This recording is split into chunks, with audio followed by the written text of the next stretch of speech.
नमस्कार, मैं हूं आपके साथ मयंक मिश्रा। आज 15 तारीख है। पिछले 12 घंटे के अंदर ईरान, अमेरिका, इजराइल से जुड़े सारे अपडेट्स हम आपको देंगे।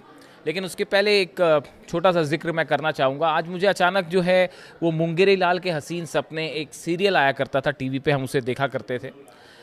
छोटे थे हम लोग तो वो सीरियल देखते थे। उसमें मुंगेरी लाल जो होता वो रोज़ एक सपना देखता और उसमें सपने में बड़ी अच्छी अच्छी चीज़ें देख रहा होता, बड़ा खुश हो रहा होता। लेकिन आखिरी में जब सीरियल ख़त्म होने वाला होता तो कोई आके मुंगेरी लाल को उठा जाता, उसे जगा देता और मुंगेरी लाल को अचानक महसूस होता कि भाई मैं जो देख रहा था वो तो ख्वाब था, हकीकत नहीं, और मैं सपने में ही अच्छी अच्छी बातें देख रहा था। और मुंगेरी लाल जो है वो आखिरी में जाग जाता। तो अब ये विचार कैसे आज मुझे क्यों इतने पुराने सीरियल की याद आई? हो सकता है वो एक मैंने बयान पढ़ा डोनाल्ड ट्रंप का। उसमें वो कह रहे हैं कि मैं जल्दी ही हॉर्मूज को अमेरिका का हिस्सा बनाने जा रहा हूँ, यानी मैं अमेरिका की टेरिटरी घोषित करने जा रहा हूँ। हॉर्मूज को मैं अमेरिका में मिलाने वाला हूँ, इस तरह का बयान आया उनका। Trump says he will make state of Hormuz a US territory pretty soon. मैं जल्दी हॉर्मूज को जो है अमेरिका की टेरिटरी बना दूंगा। और उसके साथ उन्होंने ये भी कहा कि हम ईरान के खिलाफ जो है अब तक का सबसे बड़ा इकोनॉमिक ब्लॉकेड करने जा रहे हैं और ईरान के खिलाफ आर्थिक जो प्रतिबंध हैं वो सबसे स्ट्रांग होंगे, और जो ब्लॉकेड है इकोनॉमिक, कोई जहाज़ अंदर नहीं जाने देंगे। ईरान की इकॉनमी को जो है हम बुरी तरह से दबाव में ले आएंगे। इस तरह के बयान उनकी तरफ से आए। तो अब ये जो बयान है कि हॉर्मूज को लेकर जो डोनाल्ड ट्रंप ने कहा, उसको लेकर फिर ईरान की तरफ से जवाब भी आ गया। ईरान की तरफ से जो ईरान के डिप्टी फॉरेन मिनिस्टर हैं काजिम गरीबाबादी साहब, उनकी तरफ से उन्होंने कहा कि हॉर्मूज ईरान का था, ईरान का है और ईरान का ही रहेगा। बात नंबर 1। और बात नंबर 2, उन्होंने ये भी कह दिया कि ईरान की सेनाएं तब तक हॉर्मूज को ब्लॉक करके खड़ी रहेंगी जब तक अमेरिका यहाँ से अपनी सेना लेकर वापस नहीं चला जाता। तो ईरान की तरफ से ये जो ख्वाब देख रहे हैं डोनाल्ड ट्रंप, तो ईरान ने अचानक जगा दिया उन्हें कि होश में आ जाओ, नींद से जाग जाओ और देख लो कि आप क्या कह रहे हो। तो ये हॉर्मूज को लेकर आज बड़ा सोशल मीडिया में सब जगह ट्रेंड हो रहा है बयान, जिसमें डोनाल्ड ट्रंप कह रहे हैं कि मैं हॉर्मूज को हिस्सा बना दूंगा। हकीकत क्या है? हकीकत सुन लीजिए जरा। हकीकत क्या है? यूएई के एक और जहाज को ईरान ने ओमान के पास ठोक दिया है। वो जहाज तबाह हो गया है। 2 जहाज जो परसों तबाह हुए थे वो एक अलग बात है। जो परसों जो 2 जहाज तबाह किए गए यूएई के, वो अलग बात थी। ये लेटेस्ट हमला है, नया हमला है।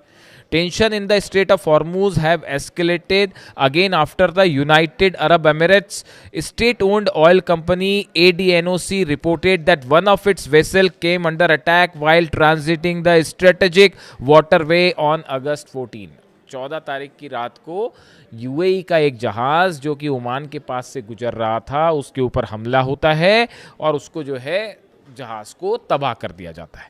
यानी ये यूएई के जहाज के ऊपर, अगर हम पिछले बात करें 48 घंटे की, तो ये चौथा जहाज है यूएई का जिस पर हमले की खबरें हैं। उसमें एक जहाज तो बहुत ही, जो पहला हमला हुआ था जहाज में, उस पर 4 बैलिस्टिक मिसाइल्स दागी, 4 missiles, anti ship missiles, ballistic नहीं, एंटी शिप मिसाइल्स दागी गई थी।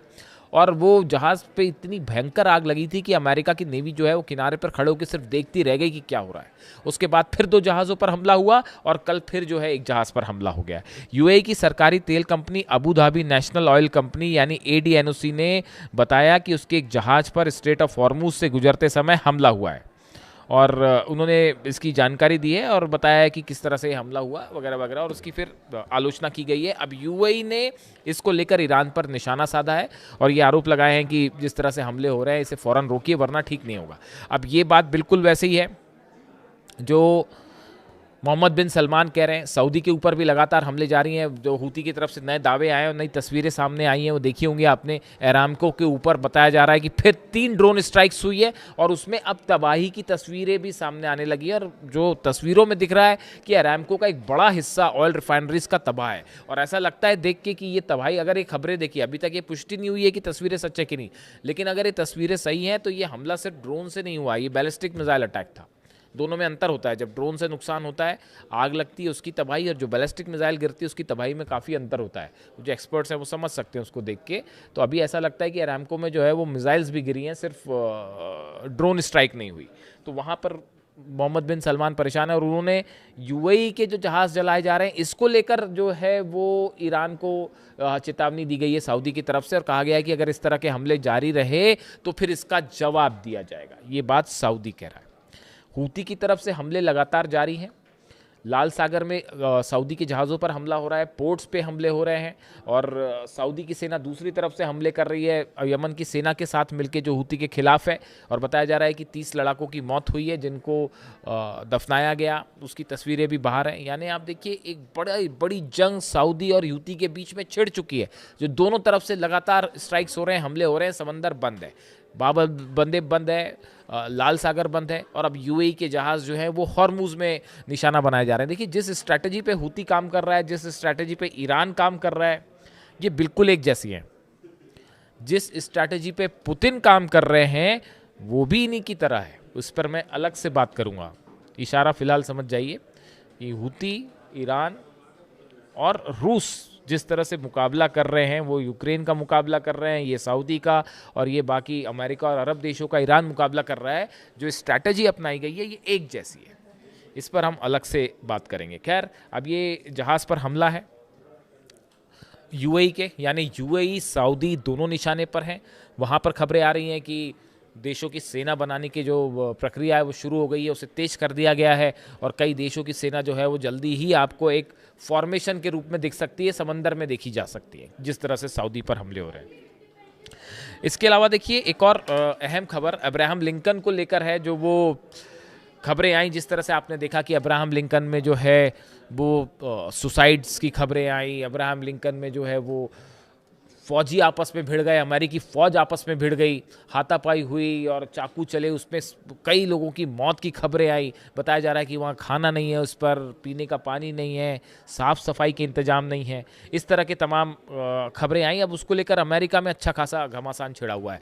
अब देखिए ये किसी को भी लग सकता है कि भाई अब्राहम लिंकन इतना बड़ा एयरक्राफ्ट कैरियर है, 5000 लोग हैं उसमें, तो उसमें इतने हालात बिगड़ कैसे गए, हालात इतने ख़राब कैसे हुए। देखिए नॉर्मल खबरें आपको मिल जाएंगी कि भाई अब्राहम लिंकन में हालात ख़राब हैं, सैनिक कह रहे हैं हमें वापस भेज दीजिए वरना हम सुसाइड कर लेंगे और हम ईरान के खिलाफ नहीं लड़ना चाहते, इस तरह के बयान। लेकिन सवाल ये होता है किसी भी खबर के पीछे कि ये सिचुएशन आखिर आई कैसे। इस सिचुएशन आने की सबसे बड़ी वजह 2 सेंटर्स ऐसे हैं। एक तो बहरीन, जहाँ पे 5वीं फ्लीट का ऑफिस है, 5वां बेड़ा है अमेरिका का, ये जगह, और दूसरा फुजेरा, यूएई का फुजेरा। ये 2 जगह ऐसी हैं, फुजेरा पोर्ट से और बहरीन में 5वें बेड़े का जो हेडक्वार्टर है, यहाँ से जितने अमेरिका के जंगी जहाज़ अरब सागर में, हिंद महासागर में या हॉर्मुज के आसपास होते हैं, उनको खाने पीने का सामान पहुंचाना, रसद पहुंचाना, हथियार पहुंचाना, जो भी लॉजिस्टिक सपोर्ट है वो सब पहुंचाने का काम ये 2 जगह से होता था, बहरीन के 5वें बेड़े के ऑफिस से और दूसरा फुजेरा पोर्ट से। अब हुआ क्या, ईरान ने इतनी बैलिस्टिक मिसाइल मारी हैं कि बहरीन का 5वां फ्लीट पूरी तरह से तबाह है। वहाँ पर किसी और की मदद तो छोड़िए, अपनी खुद की मदद नहीं कर पा रहे हैं वो। रनवे तबाह है, जो अलग अलग हैंगर्स थे वो तबाह हो गए, फ्यूल स्टेशंस थे वो तबाह हो गए, जो साजो सामान रखा हुआ था भाई जो आप भेजोगे सैनिकों के लिए, वो सबके सब जला दिया गया बहरीन में। वैसे ही हाल फुजेरा का है। फुजेरा के ऊपर इतनी ज़्यादा स्ट्राइक्स हुई हैं कि वहाँ पर जो है अब वो इस हालत में नहीं है कि वहाँ से जो है अमेरिका के सैनिकों की मदद के लिए कोई बैकअप प्लान तैयार हो या कोई बैकअप वहाँ से भेजा जा सके। यानी ये दोनों मुख्य जगह थी, ये दोनों को पैरालाइज कर दिया गया, बहरीन के 5th फ्लीट के ऑफिस को और फुजेरा पोर्ट पर जो अमेरिका की सेना से संबंधित मिशन चलते थे। इसका नतीजा क्या हुआ, इसका नतीजा यह हुआ कि अमेरिकन फोर्सेस ने अपना हब जो है वो डिएगो गार्सिया को बना लिया। अब जो मदद भेजी जाती है वो डिएगो गार्सिया से भेजी जाती है, या जो साजो सामान है वो डिएगो गार्सिया भेज दिया गया है, वहाँ से चीज़ें मैनेज होगी। अब उसका डिस्टेंस है करीब 3.5 से 4,000 किलोमीटर। तो जो चीज़ फुजेरा से सप्लाई आसानी से हो जा रही थी, बहरीन से आसानी से सप्लाई हो जा रही थी, अब 4,000 किलोमीटर से कोई चीज़ अगर सप्लाई होगी तो उसमें वक्त तो लगेगा ही और वो सही समय पर नहीं पहुँच पाएगी। इसीलिए हालात, और दूसरी तरफ से ईरान ने ब्लॉकेड किया हुआ है, अबू मेहदी मिसाइल्स फायर कर रहे हैं, अंडर वाटर ड्रोन फायर कर रहे हैं, जहाज़ों का हाल क्या आप देख लीजिए। तो ऐसी सिचुएशन में अब्राहम लिंकन को लेकर जो खबरें चल रही थी उसमें काफ़ी हद तक खबरें सही पाई गई हैं, जैसे ईरान के दावे थे, और यही वजह है कि अब्राहम लिंकन को अब वापस भेजा जा रहा है और जॉर्ज डब्ल्यू बुश जो नया दूसरा जो एयरक्राफ्ट कैरियर है वो उसकी जगह लेगा।